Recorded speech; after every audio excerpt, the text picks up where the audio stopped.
Toy izao ndraiky efa nanteny zaraina zay omena antsika anio. Iaianao amin'ny fombany ny tompo. Efa planiny tompo ny naterahany Kristy ka nanirahany ihany ireo magy anatitra fanatitra ho an'ilay zaza.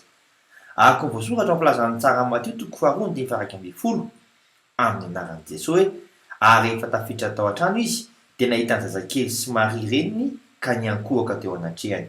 Ary noho ny efa nisokafany ny fehezan-drakiny dia nanolotra zavatra ho azy izy dia volamena sy zava-manitra ary miora. Hitranga eo amin'ny fiainanao olony koa izany.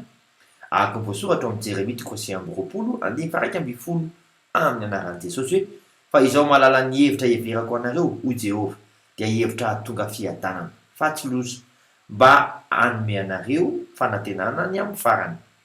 Mino dia haneho ny voninahiny amin'ny fombany izy. Mivavaka isika ray eo fantatro fa ny zanakao dia ho karakarainao. Zanakao aho ary anam-pahatoniana miaraka aminao. Amin'ny anaran'i Jesosy Kristy velona avy any Nazareta. Amen. Mandra-piaona tompoko.